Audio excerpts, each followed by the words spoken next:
Welcome to Cartoon Bonanza. बहुत समय पहले एक सुंदर सा गांव था जिसका नाम था कंधारपुर। गांव कंधारपुर अपनी शांत वादियों और घने जंगलों के लिए मशहूर था। यहाँ की एक पुरानी लोक कथा ने गांव वालों के मन में रहस्य का बीज बो दिया था। सोने की चिड़िया। कहा जाता था कि जो भी इस चिड़िया को देखेगा उसकी किस्मत बदल जाएगी। लेकिन चिड़िया तक पहुंचना आसान नहीं था। वह एक प्राचीन और भूतिया महल के खंडहर में रहती थी जिसे लोग अंधेरी हवेली कहते थे। एक दिन गांव के एक युवा पत्रकार अर्जुन को इस कहानी में दिलचस्पी हुई। अर्जुन हमेशा ऐसे मुद्दों की तलाश में रहता था जो रहस्य और रोमांच से भरे हों। जब उसने गांव के बुजुर्गों से सोने की चिड़िया की कहानी सुनी तो उसकी जिज्ञासा और बढ़ गई। लोगों ने उसे सावधान किया, लेकिन अर्जुन ने ठान लिया कि वह इस कहानी की तह तक जाएगा। अर्जुन ने अपने कैमरे, टॉर्च और एक नोटबुक के साथ अंधेरी हवेली का रुख किया। हवेली घने पेड़ों के बीच छिपी हुई थी और जैसे ही अर्जुन वहां पहुंचा उसे एक अजीब सी सिहरन महसूस हुई। हवेली के चारों तरफ काई जमी थी और उसकी दीवारें टूट चुकी थीं। जैसे ही अर्जुन ने अंदर कदम रखा उसे हवा में एक अजीब सी महक महसूस हुई, धूल और नमी की। हवेली के अंदर कदम रखते ही उसे चारों तरफ अंधेरा नजर आया। अचानक उसे ऐसा लगा जैसे कोई उसे देख रहा हो। उसने अपनी टॉर्च से इधर उधर देखा, लेकिन कुछ नहीं था। हवेली के अंदर चलते चलते अर्जुन को एक पुरानी अलमारी मिली। जब उसने अलमारी का दरवाजा खोला तो उसमें एक किताब रखी थी।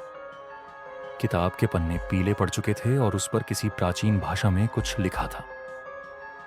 अर्जुन ने नोटबुक में उस भाषा की कुछ नकल कर ली। तभी उसे किताब के बीच में एक छोटा सा सोने का पंख मिला। पंख चमक रहा था और उसे देखते ही अर्जुन को यकीन हो गया कि यह पंख उसी सोने की चिड़िया का है।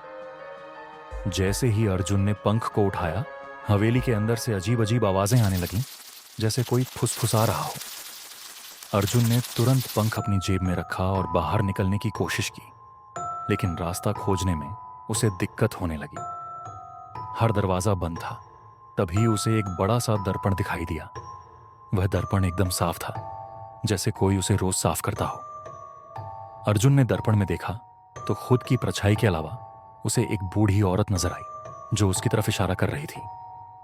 डर के मारे अर्जुन पीछे हट गया। तभी दर्पण से आवाज आई, अगर चिड़िया चाहिए तो अपनी आत्मा का सौदा करना होगा। अर्जुन ने डर पर काबू पाया और सोचा कि वह सिर्फ भ्रम का शिकार हो रहा है। उसने दर्पण के पीछे देखा तो वहां एक नक्शा बना हुआ था। नक्शा हवेली के नीचे बने तहखाने का था। अर्जुन ने फैसला किया कि वह तहखाने में जाएगा।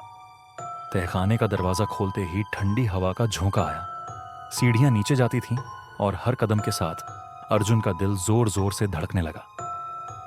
तहखाने में पहुंचने पर उसे एक बड़े कमरे में सोने का पिंजरा दिखाई दिया। पिंजरे के अंदर एक चिड़िया बैठी थी, एकदम सुनहरी। अर्जुन ने जैसे ही पिंजरे की तरफ कदम बढ़ाया, पूरा कमरा हिलने लगा। कमरे की दीवारों पर अजीब अजीब आकृतियां उभरने लगीं। तभी उसे वहीं बूढ़ी औरत दिखाई दी जो उसने दर्पण में देखी थी। वह अर्जुन के सामने आ गई और बोली, यह चिड़िया सिर्फ उन लोगों की होती है जो अपनी आत्मा और लालच का त्याग कर सकें। अगर तुमने इसे छुआ तो तुम्हारी सबसे प्यारी चीज तुमसे छिन जाएगी। अर्जुन को याद आया कि उसकी मां उसे हमेशा कहती थी, लालच बुरी बला है। लेकिन अर्जुन को लगा कि यह सब सिर्फ डराने के लिए किया जा रहा है। उसने पिंजरे को छुआ और चिड़िया को बाहर निकाला। जैसे ही चिड़िया पिंजरे से बाहर आई, वह तेज रोशनी में बदल गई और अर्जुन के चारों तरफ घूमने लगी।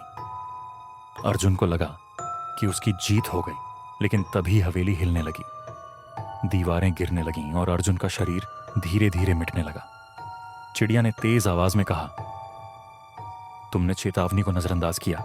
अब तुम्हारी आत्मा हमेशा के लिए इस हवेली में कैद रहेगी। अर्जुन ने बहुत समझाया और दिल से सोचा, लालच और डर से दूर रहकर ही सही रास्ता पाया जा सकता है। चिड़िया ने देखा कि अर्जुन ने अपनी गलती समझी तो वह फिर से उसे अपनी तरफ बुलाया। चिड़िया ने अर्जुन को अपने पंख से आशीर्वाद दिया और हवेली को छोड़ने का रास्ता दिखाया। अर्जुन वापस गांव लौटा और उसने सभी को बताया कि कभी भी लालच या डर से काम नहीं लेना चाहिए।